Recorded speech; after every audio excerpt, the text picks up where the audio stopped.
Olá a todos, muito bem-vindo. Nós estamos em mais uma reunião de estudo do livro Ação e Reação, ditado por André Luiz e psicografado por Chico Xavier.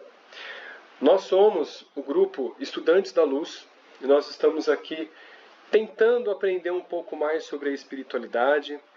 Todos nós aqui somos estudantes, não existe um professor, todos nós também somos professores. Nós estamos tentando aqui, com a ajuda da espiritualidade também, ser inspirados aos melhores entendimentos que os livros nos trazem. E isso ajudando assim o nosso desenvolvimento espiritual e também mediúnico, né? E nós estamos no 5º capítulo. Nós estamos fazendo hoje a segunda parte do 5º capítulo. Nós fizemos a primeira parte na reunião passada, tá? Nós conhecemos todo o ambiente que se passa com o André Luiz, né? Com o Hilário, tá? E agora nós conhecemos aí um quarto personagem, que é o Zil, que está demonstrando a casa dele ali, onde ele está ficando, e onde nós vamos conhecer mais 3 entidades que estão ali, né, reclusa para melhoras, tá bom? Silas, o orientador deste grupo, André Luiz e Hilário, está acompanhando essa aventura aí, para eles poderem conhecer um pouco mais da ação e reação, mas no mundo espiritual, especificamente no umbral, tá? Quem está chegando agora, boa noite, Lúcia, fica à vontade, bem-vinda, tá bom? Boa noite a todos. Boa noite. Ó, então, só para a gente fazer uma revisãozinha, nós estudamos, pelo menos ali, ó, 7, 8 páginas do livro, né, muito bem especificadas, tá? Para quem não acompanhou e está aqui agora de paraquedas, que eu caí aqui, eu estou gostando do estudo. Então pega lá no nosso canal, tem o estudo desde o primeiro capítulo, até antes do primeiro capítulo, que são as primeiras páginas que foi descritas por Emmanuel, né? E a gente também estudou a fala de Emmanuel, tá bom? Então, para a gente fazer, né, uma revisãozinha, o Silas foi levar André Luiz e Hilário até uma casa fora da mansão Paz, onde é uma casa de melhora de assistência. Fora desse ambiente, eles estão caminhando a uma casa em meio a um nevoeiro, onde 6 cães sentiram a presença deles, que guardavam a casa, né? E começaram a ganir de forma diferente, até que Ozil, né, o morador dessa casa, o trabalhador dessa casa, recebeu Silas, onde Silas foi conversar para ver como andam os trabalhos. E daqui para frente ele vai demonstrar os aposentos dos internos, né, que são as celas ali onde eles estão resguardados. Eu falo cela no momento, na forma de pequeno ambiente, tá? Não cela de prisão, tudo mais ali. Eles não estão presos, eles estão ali em sítios de estado de melhora, tá? De acompanhamento para melhora. Então, a gente continuar nosso resuminho aqui, já nós vamos para o nosso livro, aí eu compartilho a tela, que tem muita informação muito importante, tá? Então ele fala assim, ó: Silas apresentou Orzil, um dos guardas da mansão em serviço, nas sombras. Então, Orzil também era um dos integrantes que estavam lá perdidos no umbral, no meio daquele nevoeiro, que foi também auxiliado pela Mansão Paz e agora presta um excelente serviço, tá? De guardião, mas também de melhora de indivíduos daquela casa, tá? Estávamos na casa e um dos 6 cães deitou-se aos nossos pés. Orzil parecia um urso de tão grande, né? A gente até comentou na reunião passada, né? Ele era parecido de longe um urso de tão grande quanto a fisionomia. Até comentei, né? Os nórdicos, né? Os vikings eram muito grandes de estatura, né? Então ele semelhava-se a eles, tá bom? Aspecto agigantado, mas semblante sereno e devotado a caminho da segura regeneração. E quanto Orzil acalmava os cães menos domesticáveis, observamos a sala com um nicho ovalado e uma cruz tosca no bojo, iluminado por uma candeia em concha. Então aqui, como a gente comentou na reunião passada, aqui já demonstra uma cultura diferente. Você tem ornamentos ali não comuns ao nosso ambiente e ao ambiente de André Luiz. Por isso que ele descreveu esses ornamentos todos aí, para poder demonstrar que Orzil é uma pessoa de cultura, vamos falar assim, rara, né? De cultura pouco vista. Tá? Olha lá. Silas comentou, ele tem cultura rara e se comprometeu em delitos lamentáveis. Sofreu muito no domínio dos adversários, mas após estagiar na mansão, presta valioso serviço, auxilia e é auxiliado, reeducando seu espírito, suavizando a reencarnação futura, através de simpatias que atraem. Né? Isso aqui é uma breve revisão do que a gente viu na semana passada. Né? André Luiz pergunta, ele vive só? E Silas responde, sim, dedica-se à meditação e estudos pessoais, mas tem algumas celas com entidades em tratamento, prestes a serem recebidas pela mansão. Então, lembrando que ao sair da mansão Paz, o grupo, André Luiz, Silas e Hilário, se depararam com diversas entidades alienadas, né? Estavam ali em desespero como feras apavoradas, né? E aí André Luiz e Hilário perguntaram novamente, como perguntaram no início do livro, né? Mas não é possível a mansão acolher essas entidades, né? Desse desvario todo, e aí o Silas responde, né? Seria o mais ideal, mas, né, devido a essa insanidade deles, seria como se jogasse uma fera ali ao meio de pessoas totalmente pacíficas, ou seja, ele ia acabar destruindo tudo, tá? Então, a partir daqui, a gente vai seguir lá com o nosso PDF, o nosso livro, né? Pra gente poder detalhar mais. Nós estamos aqui no meio do capítulo praticamente, tá? Bem no meio mesmo, tá bom? Olha só. E aí o Silas perguntou, né, a Orzil, como passamos de serviço? E o Orzil responde, né, muito trabalho, chefe, respondeu ele humilde. A tempestade de ontem trouxe imensa devastação. Creio havido muito sofrimento nos pântanos. Bom, veja bem.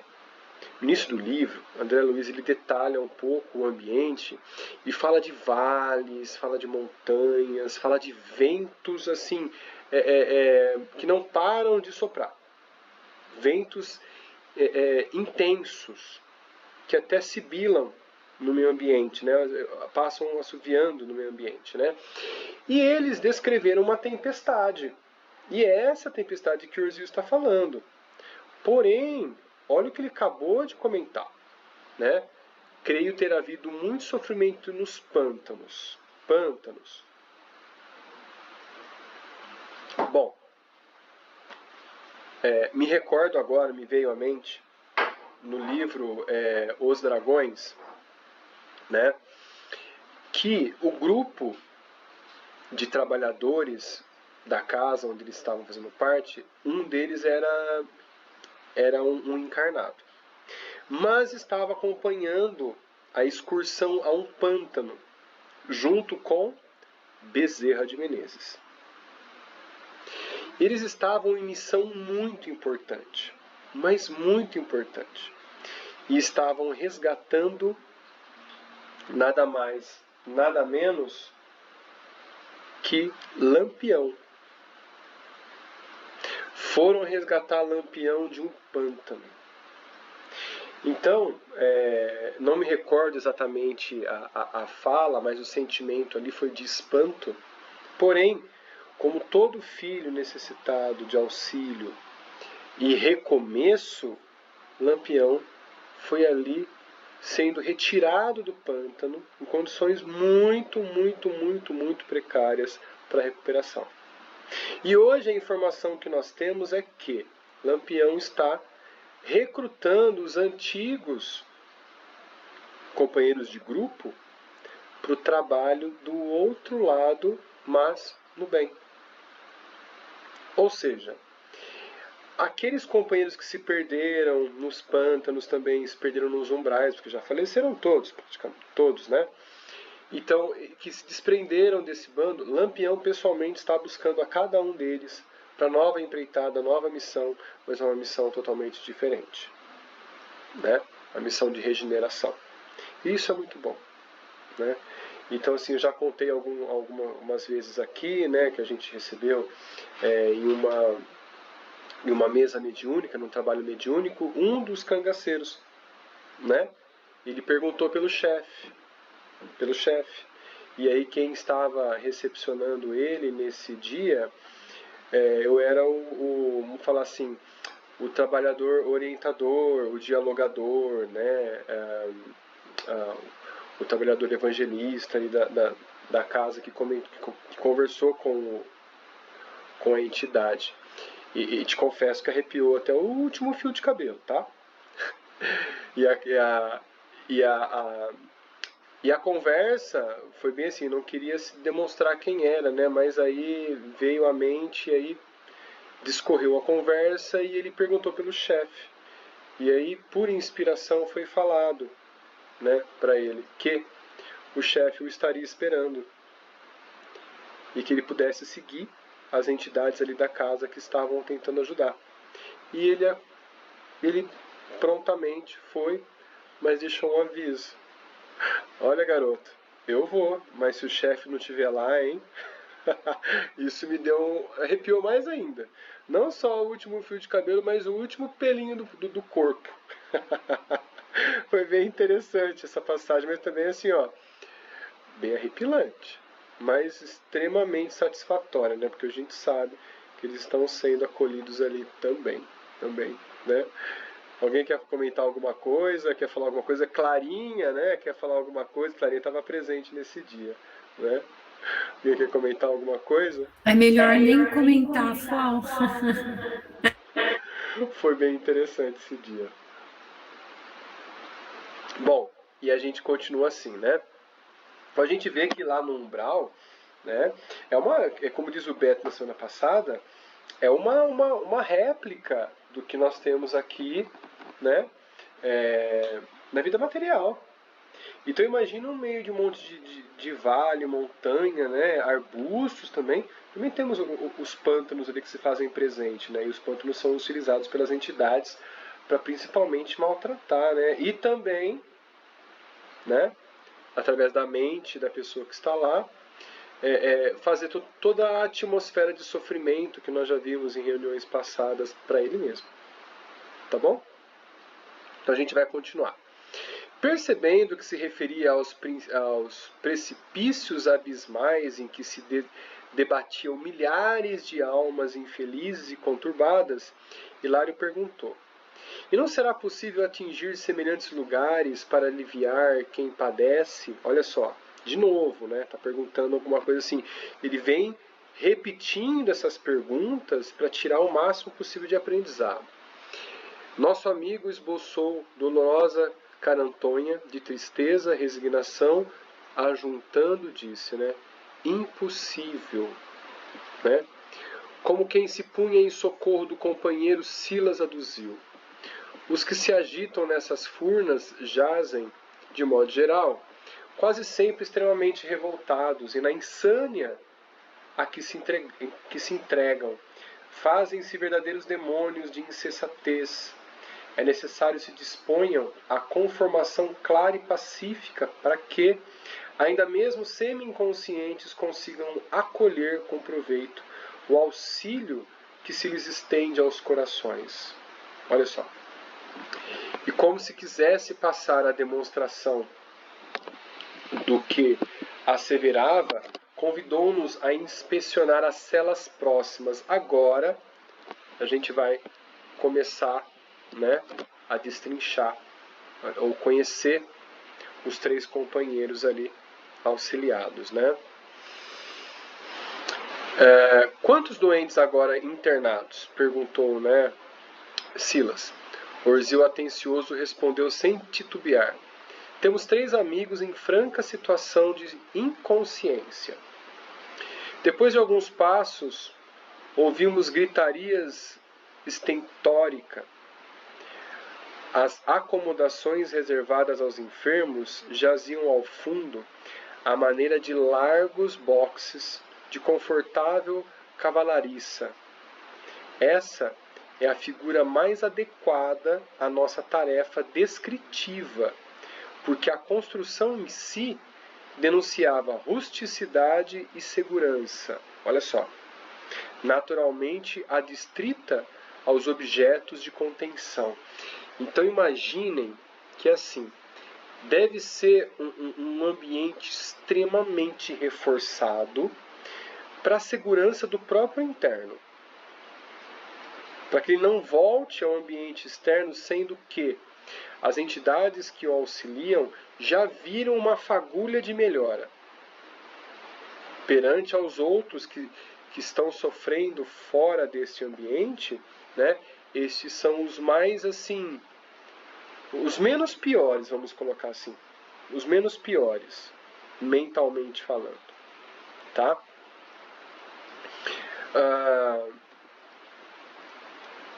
À medida que nos acercávamos do refúgio desagradável, desagradável odor nos aferia as narinas. Bom, vamos começar com um odor de alguma coisa assim estragada, que é o que no estudo me veio à mente, tá? Comida, né? Um ambiente assim que está em decomposição. Vamos começar bem leve agora, tá bom? Respondeu-nos a inquirição íntima, o assistente salientou. Vocês não ignoram que todas as criaturas vivem cercadas pelo halo vital das energias que lhes vibram no âmago do ser, e esse halo é constituído por partículas de força e se irradiarem por todos os lados, impressionando-nos o olfato de modo agradável ou desagradável, segundo a natureza do indivíduo que as irradia. Assim sendo, qual ocorre na própria Terra, cada entidade aqui se caracteriza por exalação peculiar. Vamos aos 2 ambientes.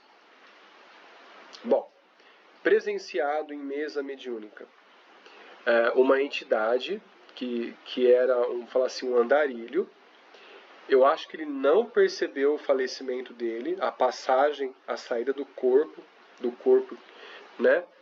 E como vivia na rua, então ele exalava um odor muito forte. E quando ele incorporou no médium da reunião mediúnica, e eu de frente com ele abriu os olhos um pouco assustado, eu não sabia o que estava acontecendo, e eu conversando com ele, não senti nada, confesso que eu não senti nenhum odor nem nada, mas ele falou assim para mim, o senhor não tem nojo de mim, do meu cheiro? Aquilo me cortou o coração de uma forma tão assim, forte, né? E eu falei, não, você está aqui agora para ser cuidado. Aí ele dizia assim, eu falava para ele assim, ó, tem muita gente aqui próxima tentando te ajudar, principalmente que estão de branco. Não quer seguir com eles? Ele disse para mim assim, lá eu vou poder tomar um banho? Olha só. Sim, pode ir que você vai tomar um banho, receber roupas limpas, você vai ser bem cuidado, vai ser bem orientado, pode ir que são todos médicos. E ele foi, agradecendo muito. Ou seja, devia ser um andarilho, né? Faleceu por algum infarto, alguma coisa, e nem percebeu que faleceu, e graças a Deus foi auxiliado ali na casa, né? Então foi assim, dessa forma, um cheiro ruim, né? Porém, era o que marcava essa entidade mesmo após a morte. Lembra que a gente comentou já que assim, a perda do corpo através da morte não muda o nosso pensamento e o nosso sentimento. É igual, só mudou de plano, só não tem o corpo físico. Mas nós levamos todos os nossos amores e desafetos para o outro lado, igualzinho, né?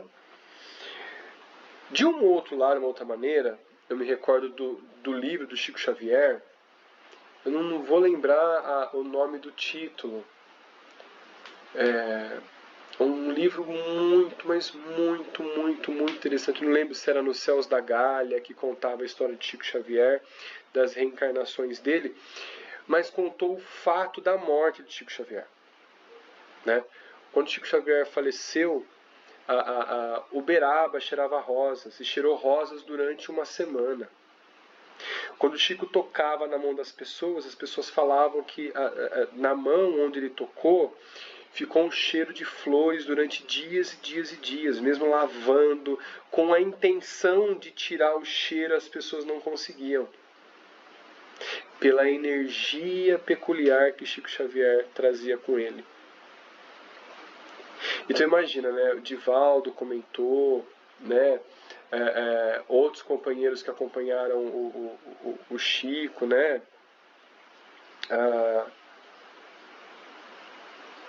Deixa eu ver o Beto colocando aqui. Beto, você está sem microfone? Não, eu até estou com fome, mas a vizinha está aqui fazendo umas aventuras. Não, não tem problema, não tem problema. A gente lê por aqui, então, ó, o Beto colocou assim, ó. Hoje meus comentários terão que ser por aqui.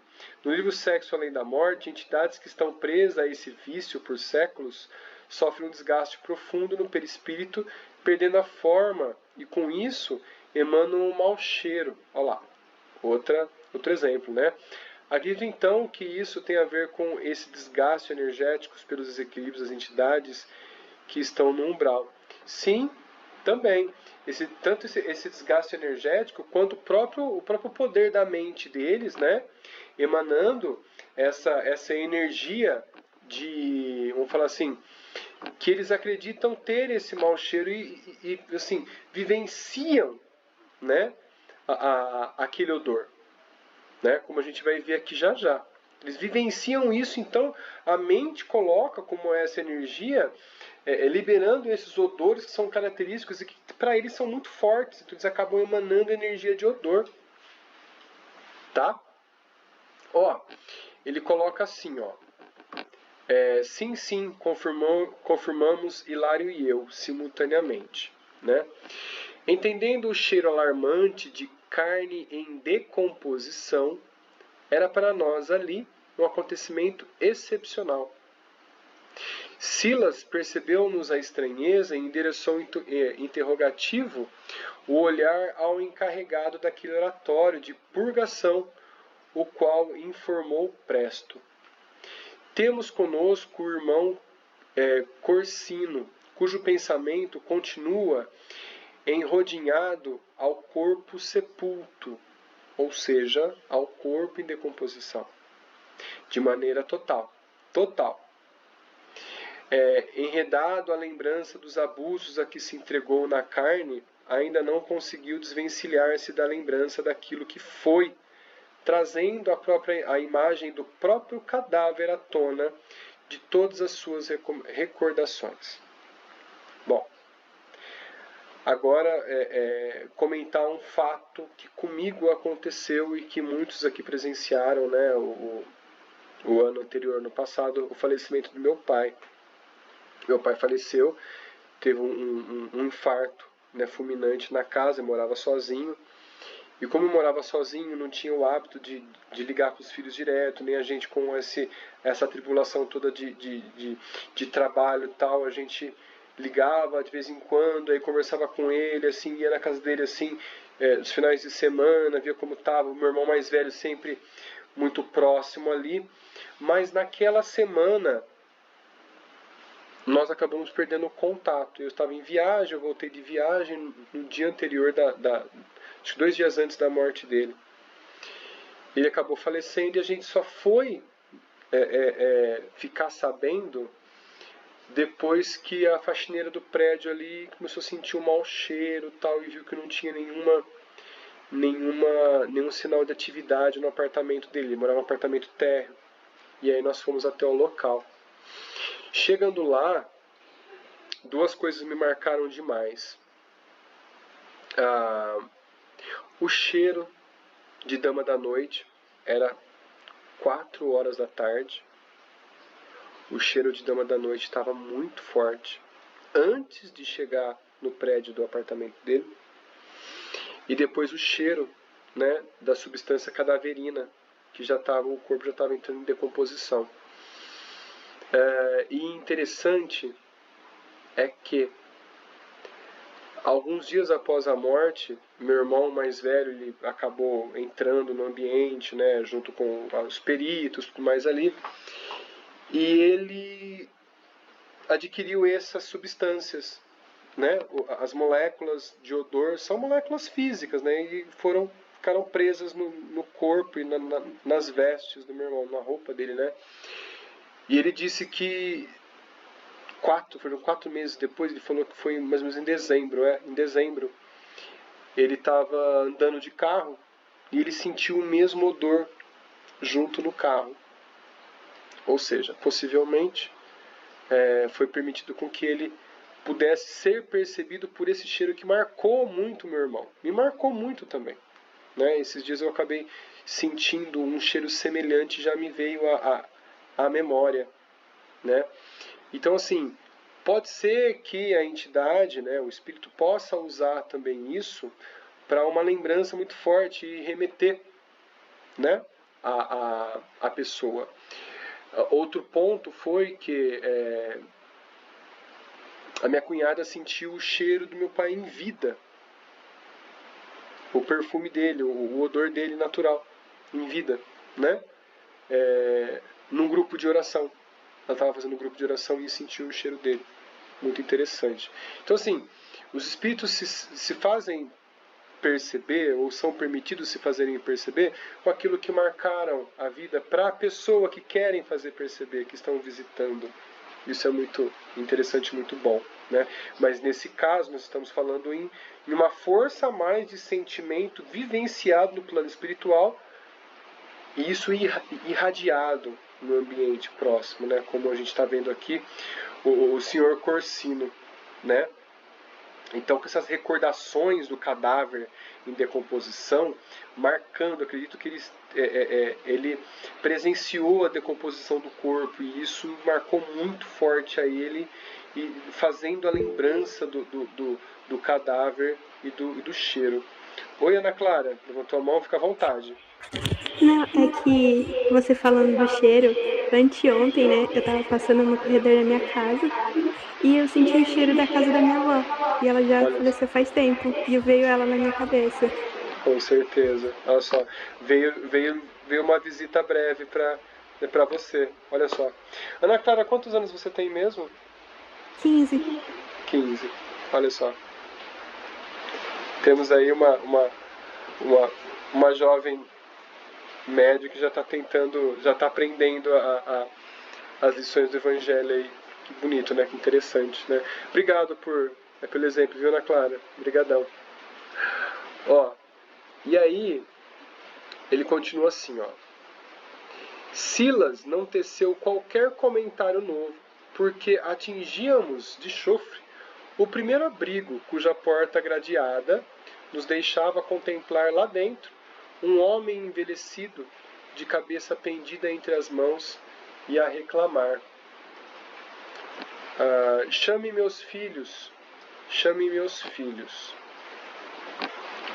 Deixa eu só fazer uma ação aqui, pessoal. Só um minutinho. Pronto. A chuva aumentou aqui e acabou respingando aqui dentro. Bom, enfim. É nosso irmão Veiga, disse Orzil, prestimoso. Mantém fixa a ideia na herança que perdeu ao desencarnar. Vasta quantidade de ouro e bens que passou à propriedade dos filhos. 3 rapazes que concorreram no mundo ao melhor e ao maior quinhão, prevalecendo-se para isso de juízes venais e rábulas inconsequentes. Acostados agora aos varais da porta, Silas recomendou-nos observar com atenção mais detida ao ambiente que formava a psicosfera do enfermo. É comum eu começar a ler e vocês perceberem ou notarem, através da sensibilidade, as imagens que vão descortinando, tá? Podem deixar fluir, tá bom?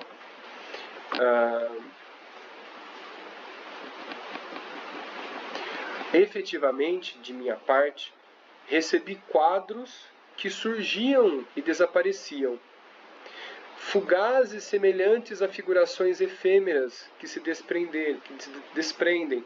Ou seja, aparecia uma imagem e logo ela esmaecia e sumia.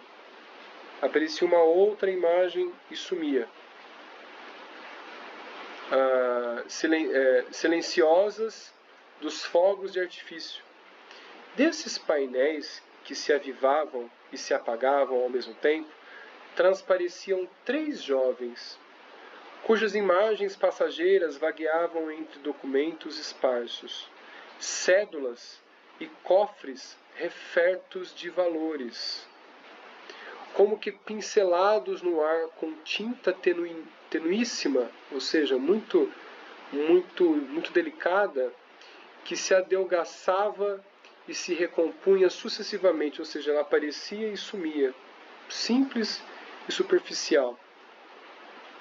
Compreendi que registrávamos as formas, pensamentos, criadas pelas reminiscências do nosso amigo, que, de certo, na situação em que nos apresentava, não podia de momento senão viver o seu drama íntimo, tal a insistência da fixação mental em que se encarcerava.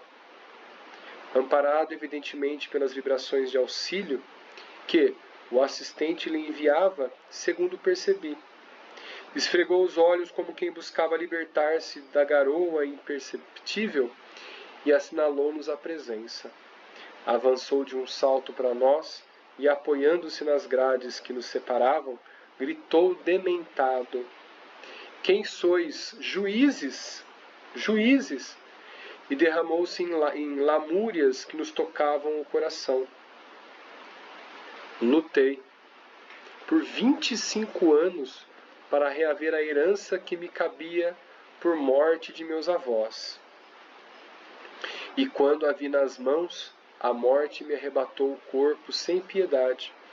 Não me resignei a essa injunção e permaneci em minha velha casa. Desejava, pelo menos, acompanhar a partilha do espólio que me interessava. Mas meus rapazes amaldiçoaram-me a influência, impondo-me a cada passo frases venenosas e hostis. Começaram a perseguir minha segunda esposa, que lhes foi mãe ao invés de madrasta, administrando-lhes tóxicos por medicação inocente, até que a pobrezinha foi internada numa casa de loucos, sem esperanças de recuperação. Tudo por causa do nosso rico dinheiro, que os malandros querem pilhar.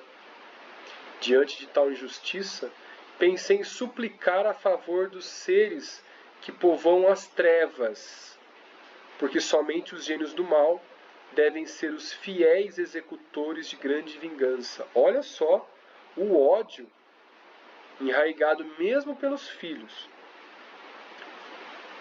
pela fortuna e pela paixão ao bem material. Eu vi e vejo alguns vídeos, né, de alguns médiuns muito sérios, falando em palestras também, falando sobre a nossa preparação para a morte. E não é um fato isolado. Ele precisa ser realmente estudado. Será que nós estamos prontos para a morte? Será que nós estamos prontos para a passagem para o mundo espiritual? Ou nós vamos ficar aqui apegados a algum vício a algum bem material, a algum sentimento de paixão, de ódio, de loucura. Então, assim, aqui demonstra, né, que é muito simples e fácil a gente perder a sanidade mental no mundo espiritual. O que nós sentimos aqui no mundo espiritual se multiplica por 100 de sentimento, de intensidade, né? O Beto comentando aqui, ó. Beto falando, né? Esse quadro mostra porque muitos espíritos fogem para o umbral. As telas mentais expõem suas culpas mais íntimas e vergonhosas e orgulhosas. Não admitem serem vistos por seres que já enxergaram a luz. Assim fogem para outros lugares, onde se encontram com outros seres que sentem culpados. Estando assim entre os seus atraídos por vibrações pareadas, ou seja, similares. É isso mesmo, Beto. Perfeita colocação. Foi assim, uma colocação excepcional. É isso mesmo. A gente fala de umbral, né, que ele está ali por afinidade. Os espíritos se afinam através da energia e se buscam. Então, como ele mesmo disse, né, ele foi pedir por essa injustiça aos gênios do mal para poder executar grande vingança. Olha só, né? E aí, continuando, né? Tentou enxugar as lágrimas de desespero e acrescentou: Dizei-me, por que motivo terei alimentado infelizes ladrões, julgando acariciar filhos de minha alma? Casei-me quando moço, acalentando sonhos de amor, e gerei espinheiros de ódio. E com a voz, Silas se fez ouvir, rogando calma. O infortunado vociferou desabrido: Nunca, nunca perdoarei. Recorri aos infernos sabendo que os santos me aconselhariam conformidade e sacrifício. Quero que os demônios torturem meus filhos tanto quanto meus filhos me torturaram. Olha só. O ódio muito, muito, muito intenso na vida espiritual dele, né? Transformando o choro convulsivo em gargalhadas estridentes, passou a bradar: meu dinheiro, exijo meu dinheiro. Olha só. A ambição, né? O assistente voltou-se para Orzil e considerou compadecido. Sim, por agora a situação de nosso amigo é demasiado complexa. Não pode ausentar-se de grade sem prejuízo. Ausentar-se da grade sem prejuízo. Ou seja, olha o que eu tinha comentado, né? Pelo próprio bem dos internos, é altamente seguro a cela onde eles estão, o ambiente onde eles estão, né?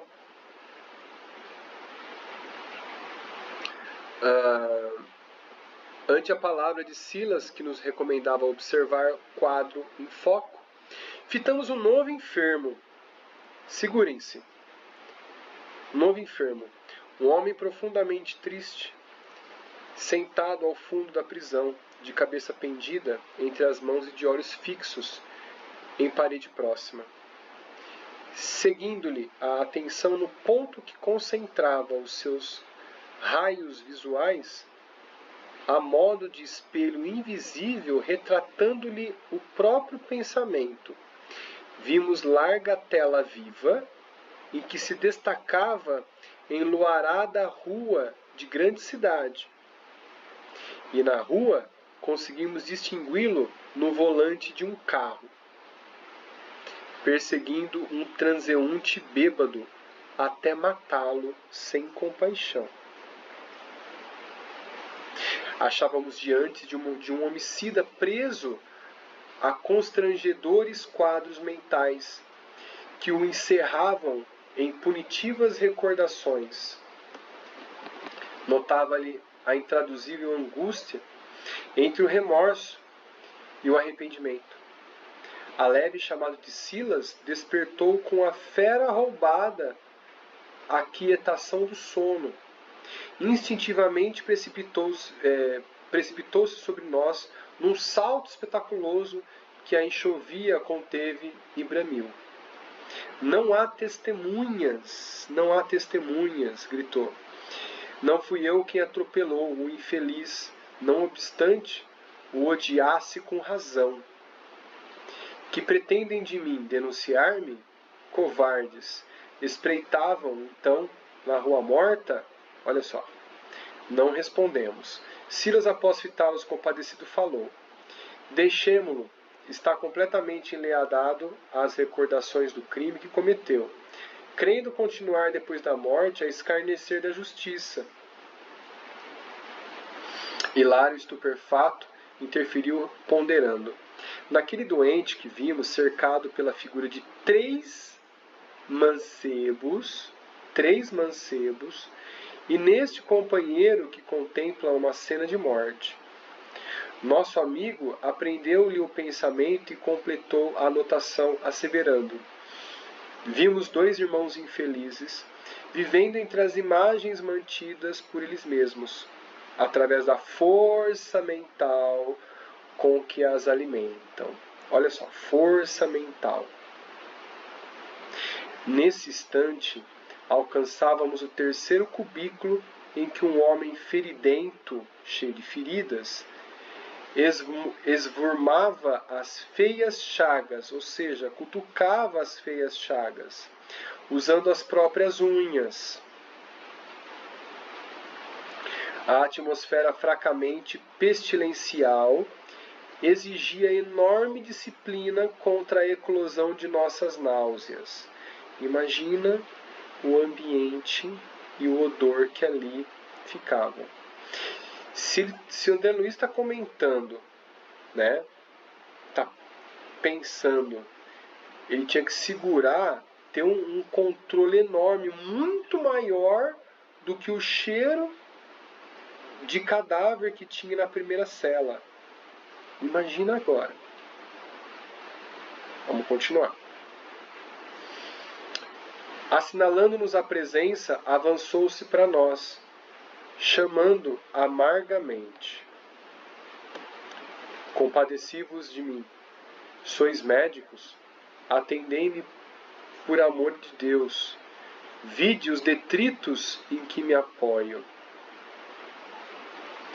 Voltei-me de imediato para o chão, seguindo-lhes os gestos, e notei, efetivamente, que o mísero se movimentava num montão de sujeira, coberto por filetes de sangue podre. Somente depois de mais ampla atenção, averiguei que o quadro repugnante era constituído pelas emanações mentais do companheiro infeliz sob nossos olhos. Esse parágrafo foi um dos mais fortes que eu já li sobre a contemplação do ambiente. E parece que me vem à mente toda a cena, e principalmente os filetes de sangue. É muito forte. Doutores, continuou ele em um tom de súplica, há quem diga que roubei dos outros, a fim de satisfazer meus vícios no alcoolice que eu frequentava. Mas é mentira, mentira. Juro-vos que morava num bordel por espírito de caridade.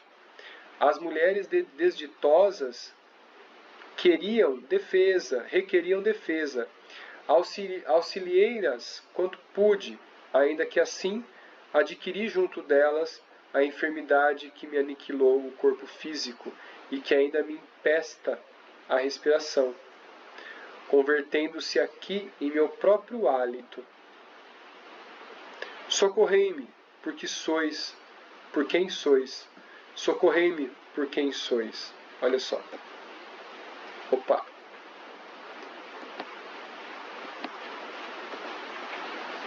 Acho que acabei perdendo, né? Deixa eu ver aqui. Aqui, ó.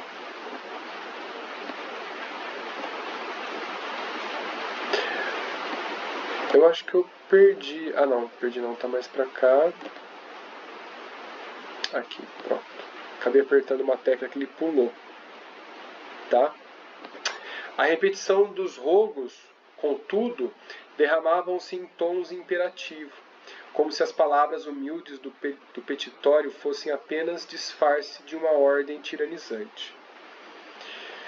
O assistente convidou-nos à retirada e explicou: é um amigo inveterado gozador que despendeu em prazeres inúteis largos recursos que lhe não pertenciam. Por muito tempo ainda, a mente dele oscilará entre a irritação e o desencanto, nutrindo o ambiente horrível de que se fez o fulcro desequilibrado. De regresso ao Togúrio de Orzil, perguntei sem perâmbulos: nossos irmãos doentes, desse modo, estarão segregados até que se renovem? Perfeitamente, falou assim Silas. E que deve fazer para atingir a melhora necessária, indagou Hilário. Olha que pergunta interessante, né? O que eles têm que fazer para sair dessa situação, né? Nosso amigo sorriu e obtemperou. O problema é de natureza mental. Modifiquem as próprias ideias e modificar-se-ão. Entregou-se a ligeira pausa, mostrou um novo brilho no olhar, percussiente, e acentuou com segurança. Isso, porém, não é tão fácil. Consagram-se vocês, presentemente, os estudos especiais dos princípios de causa e efeito. Fiquem, pois, sabendo que nossas criações mentais preponderam fatalmente em nossa vida. Libertam-nos quando se enraizam no bem, que sintetiza as leis divinas, e encerra-nos quando se firmam no mal, que nos expressa a delinquência responsável, enladeando-nos por essa razão ao vinco sutil da culpa. Afirma velho aforismo popular na terra que o criminoso volta ao local do crime. Daqui podemos asseverar que, mesmo desfrutando a possibilidade de ausentar-se da paisagem do crime, o pensamento do criminoso está preso ao ambiente e é a própria substância da falta cometida. Olha só. E reparando em nossa perplexidade, acrescentou: recordemos ainda o pensamento atuando à afeição de onda, com velocidade muito superior à da luz, e lembramo-nos de que toda mente é dínamo gerador de força criativa. Ora, sabendo que o bem é expansão da luz e que o mal é condensação da sombra, quando nos transviamos na crueldade para com os outros, nossos pensamentos, ondas de energia sutil, de passagem pelos lugares e criaturas, situações e coisas que nos afetam a memória, agem e reagem sobre si mesmos, em circuitos fechados, e trazem-nos, assim, de volta às sensações desagradáveis, auridas ao contato de nossas obras infelizes. Estudamos 3 tipos de almas que se deixaram na existência última, somente quadros tristes e lamentáveis, nos quais não dispõem de atenuantes que lhes empalideçam as faltas indiscutíveis. Olha só, não tem como abreviar o sofrimento que por eles mesmos foram causados, né? Os filhos de nosso amigo que sofre a fixação de usura não receberam dele quaisquer recursos de educação dignificante. Olha lá, que os habilitem a ajudá-lo. Quando visitados pelas ondas do pensamento paternal, que voltam ao centro de origem carregadas pelos princípios mentais de ódio e egoísmo dos jovens litigantes, nosso irmão que padece a fixação de remorso, não tendo espiado nos cárceres da justiça humana o crime que perpetuou deliberadamente, recolhe de retorno as ondas de pensamento que emite, sem qualquer auxílio que lhe amenize o arrependimento doloroso.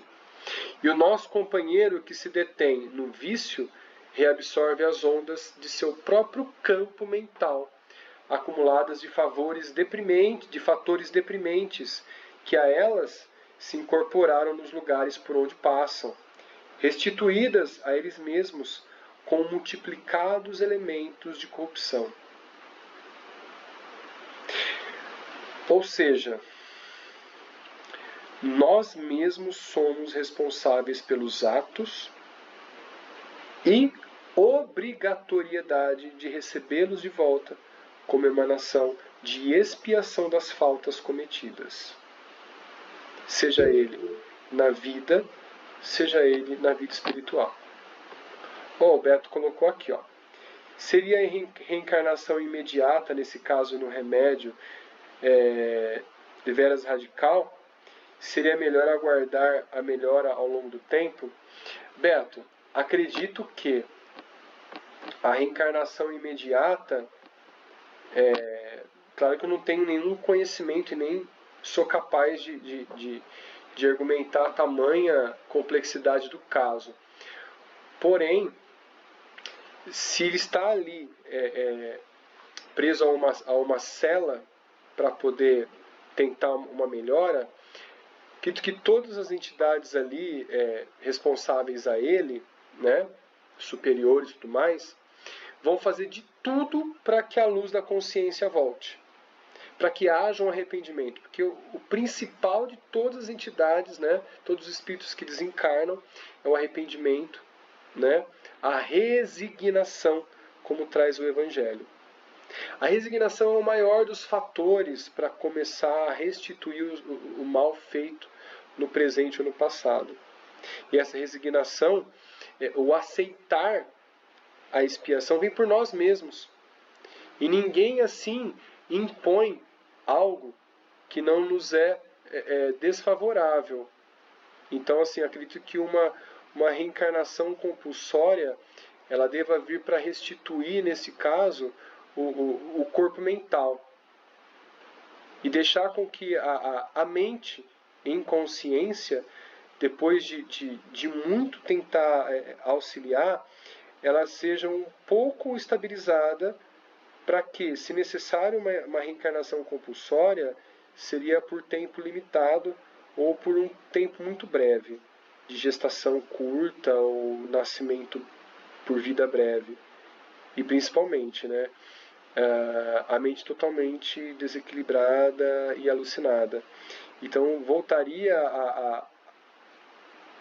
ao ambiente espiritual um pouco menos desequilibrado, para que possa ter a consciência à luz, para que possa se refazer com o tempo e estudo e orientações dos mentores superiores, para que volte uma melhora, neste caso, com os filhos e todo o círculo familiar, para que possa se reestruturar a expiação no futuro.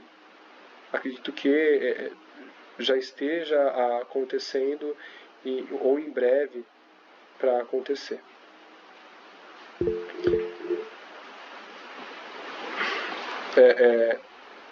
Beto, desculpa, mas assim, essa explicação não foi minha, tá? Foi chegando, eu fui deixando fluir para que possa ocorrer, tá bom? Lu, levantou a mão, por favor, pode falar. Luciane?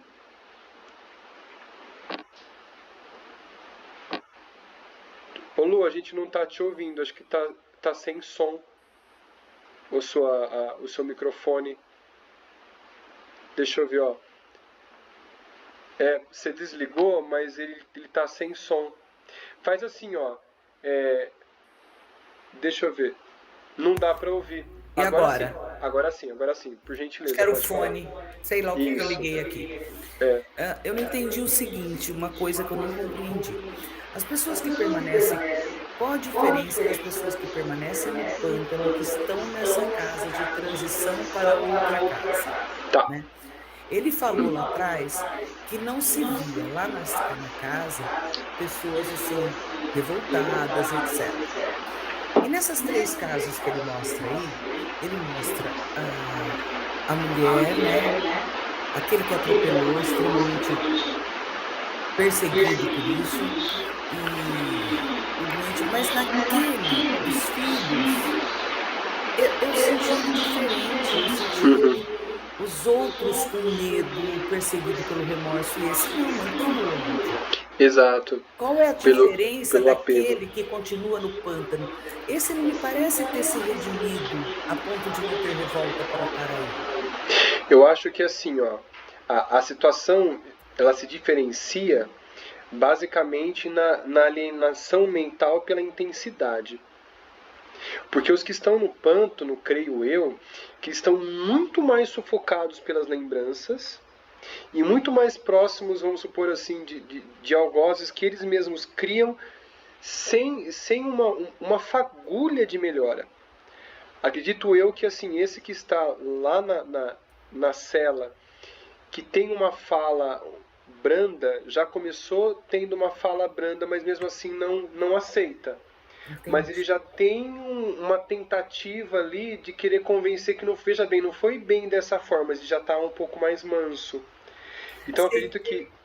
Oi, desculpa, pode falar. Seria não o discurso, mas a carga de energia que emana desse indivíduo. Sim, pode ser. Porque o discurso que a gente fala, até papagaio fala, né? Sim, porque assim, o sentimento dele, né, de assim, opa, peraí, será que é realmente... Ele está falando de boca para fora, mas o sentimento interno que as entidades conseguem enxergar, pode ser que até ele esteja duvidando daquilo que ele esteja falando e falando, será que não é a hora de começar a mudar ou aceitar essa situação? Então assim, se ele não está na iminência disso, já está chegando, por isso que ele está ali. Entendeu? E, na verdade, esse indivíduo, ele tem um ódio dos filhos, mas ele não mostra ter feito maldade em vida. Mas alguma coisa que não foi falada deve ter ali... Eu acho que assim, ó, pelo que eu entendi, uma das maldades é não ter levado a educação de fato aos filhos. Mas é diferente de matar alguém propositalmente, vamos dizer. Isso, porque assim... Nós, como pais, vamos ser cobrados pela educação dos filhos. Sim. Né? Então, assim, de muito que eu já vi de alguns filhos totalmente, vamos falar assim, rebeldes, que têm a asa maior do que a gaiola, né? Vamos colocar dessa forma. E os pais não têm nenhum controle, também não conduzem de uma forma assim educativa. É tudo assim, como eu tenho uma palestra sobre educação, né, e espiritismo, que fala assim, né, o verdadeiro amor para com educar é você dizer o não, é você ajustar, orientar no bem, você ter o limite e perceber que educação, ela é o amor mesmo dizendo não. Que as pessoas confundem a ausência do amor com o não aos educandos, né? Então, assim, é complicado, porque essa liberdade extrema, a gente está tendo agora resultados que não são tão agradáveis, né? Onde alguns jovens não tiveram uma resiliência que de início criada pelos pais, e agora a vida cobra que ele tenha essa resiliência, porque nem tudo pode, nem tudo que vai querer vai conseguir, e aí e isso pesa muito a eles, levando à depressão, levando ao suicídio. Hoje nós tivemos 2 casos de suicídio em jovem em São Carlos. Ah, meu Deus, olha isso. 2 enforcamentos. Então assim, para mim é muito angustiante ouvir isso, porque como educador, a gente bate muito nessa tecla. E a maioria dos jovens não entendem. Porque a gente bate de frente para poder demonstrar que o caminho é muito mais do que aquilo que eles imaginam. Então, quando ocorre uma notícia dessa, isso me toca profundamente. Profundamente. Porque não foi uma vida que se perdeu. Foi um espírito espírito que poderia fazer algo a mais pela humanidade. Isso para mim é muito triste. Muito triste. Bom, vamos seguir. Desculpem o desabafo aqui. Não, mas é triste mesmo. É, demais. Bom, nós estamos quase nos finalmente. Então, nós estamos até já estourando o nosso tempo, então eu vou dar uma corridinha rápida, porque falta acho que 1 ou 2 slides, duas páginas, tá? Diante do nosso espanto, o acidente inquiriu. Compreenderam? Sim, havíamos entendido. Sob forte emoção, Hilário considerou. Agora percebo com mais clareza o benefício concreto da oração e da piedade, da simpatia e do socorro que na terra deveríamos dispensar, sinceramente, aos chamados mortos. Sim, sim, respondeu Silas, prestimoso. Todos estamos ligados uns aos outros na carne de fora da carne. E achamos-nos livres ou prisioneiros no campo da experiência, segundo as nossas obras, através dos vínculos de nossa vida mental. Bem é a luz que liberta, o mal é a treva que aprisiona. Estudando as leis do destino, é preciso atentar para semelhantes realidades indefectíveis e eternas.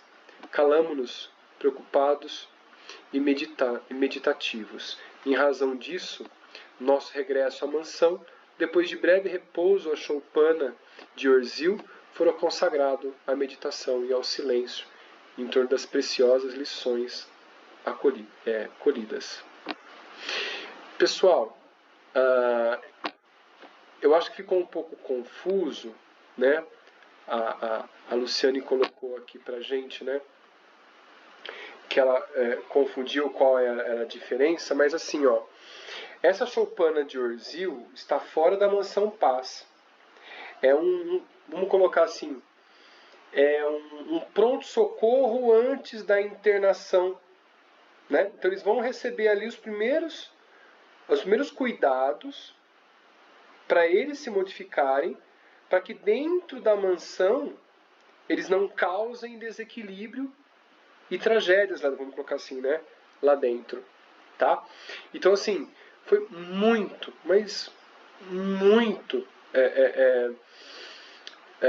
vamos falar assim, proveitoso esse capítulo, dividido em 2 partes. Porque a gente percebe a benevolência divina mesmo nos pântanos. Olha só, que a maioria das religiões chamam de inferno, mas que na verdade o inferno está dentro de nós, como a gente acabou de ver. As nossas recordações, a nossa expiação, a nossa força mental, o que a gente cria para nós mesmos. Bom, como o tempo estourou, eu vou finalizar aqui com o pessoal de casa e a gente continua aqui fora da nossa gravação, a resenha rápida aqui, tá bom? Pessoal, obrigado pela companhia, por essa companhia, né? Quem está de casa assistindo a gravação depois. Convido a todos a fazer parte do grupo, vou deixar aqui o link para poder entrar no grupo. Quem não conseguir entrar, depois deixa no comentário a mensagem lá. Aí eu ofereço o WhatsApp para vocês e aí vocês entram no grupo com a gente para poder participar vivo quem desejar. Tá bom? Obrigado a todos, a gente se vê então até a próxima reunião. Até mais.